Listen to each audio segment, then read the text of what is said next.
Hey there, hope everyone's having a nice night. My name's Christina Vasquez, and my presentation for the semester, the topic is rape as a mass crime against Ukrainian women and children within the Russian Ukrainian war. It's an ongoing major issue that's actually still continuing currently. Um, some background information about Ukraine and right here. They are the country is rich, abundant in many resources. One of their biggest exports is sunflower seeds and oil, grain, including wheat, flour products, corn, and also natural resources, including iron ore, coal, titanium, and of course, oil and natural gas. um, the country, the people have gone through obviously a lot of traumatic things, war, starvation, and other issues for the past few decades, but they're a strong people, nation who have very um, deep roots. And the primary language is Ukrainian, of course. And also, the main religion, two-thirds, is Eastern Orthodox Christianity.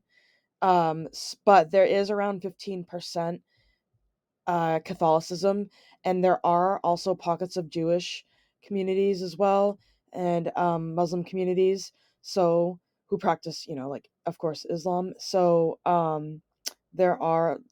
the majority is Eastern Orthodox. Yes.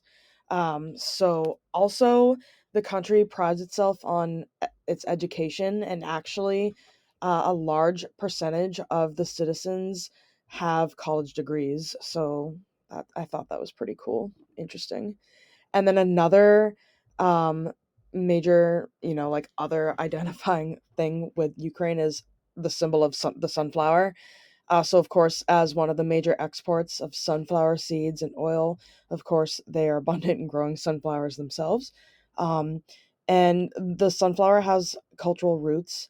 It represents life after death, rebirth, transformation, and also descent to oppression and violence.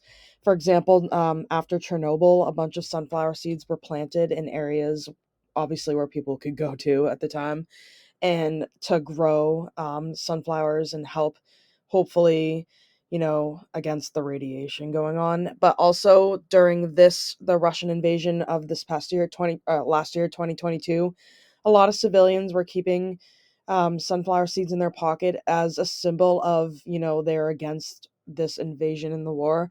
But also, if they were to die, then their bodies would be compost and fertilizer for the sunflowers, and it's also a connection to the land, so they die on their land as Ukrainians. The topic selection, as I stated in the title, I chose Ukraine because of the ongoing conflict and invasion of Russia. Even though it's not currently discussed in the news right now, it is still going on. Um, so there are numerous continuous reports of rape against women and children, and that includes boys as well.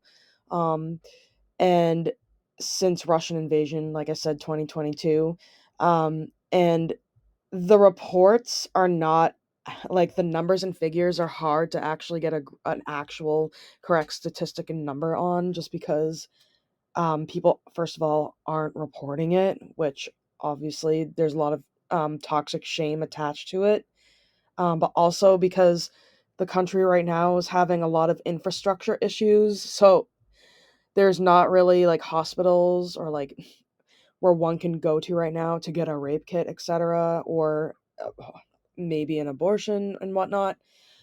So a lot of women and children aren't reporting.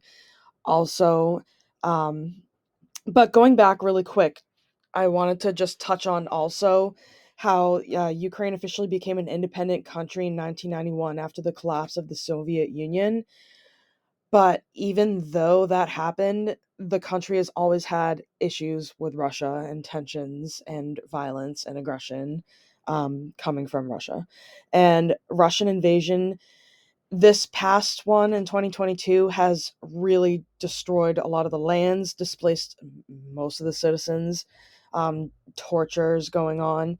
And really, it was since 2014, um, but, so this is still going on every day right now, and hold on, let me go to the next slide here. Kind of, why is this occurring? Of course, it's to control and and oppress. But rape specifically as a war crime, it goes beyond there's it's an added layer because it can actually change generations of families and communities within a country and a society. So it's not just it's generational rape going on. So it's destabilizes communities not just in that one singular generation, but in the future generations. Um, it spreads trauma and terror, and of course, obviously, with any sexual assault or abuse, there are short term and long term effects going on um, that, of course, affect the survivors, but it also affects, like I said, society as a whole.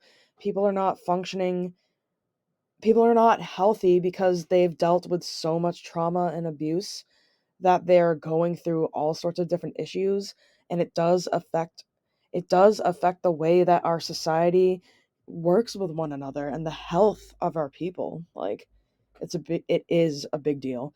The topic is very important to critically discuss because wartime rape is happening not just in Ukraine but in other countries as well, sadly. um, but also, another major reason why is because, of course, misogynistic view, sexist view of women and girls treated as property by men. So in war, it's it's a hit on saying towards men and boys, look, we have your women and children. Basically, it's a huge like stab for everybody, psychologically, in every way.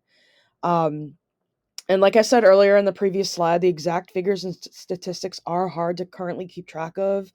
Um, but it's reported that hundreds, possibly thousands, of rapes are going on.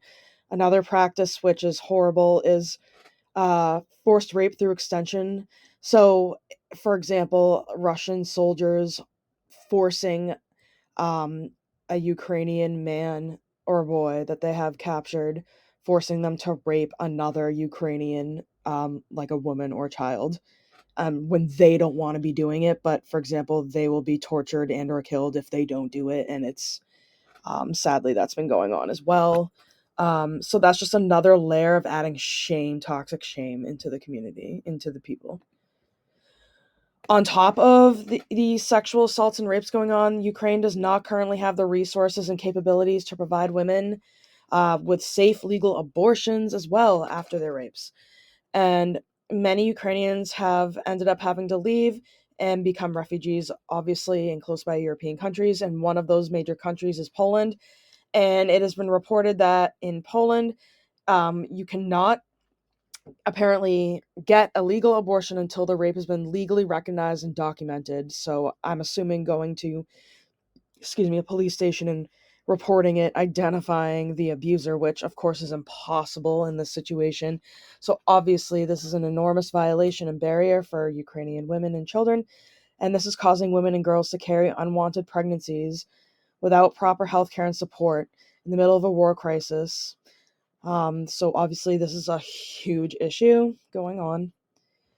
But there are some ways that Ukrainian women are fighting back against these violations. And one of them, which I found extremely inspiring and pretty awesome. I mean, it's not awesome at all that they have to be doing this, but I found it I found it admirable and cool that women, like, are choosing to stay in Ukraine and take up arms and join in the army and fight.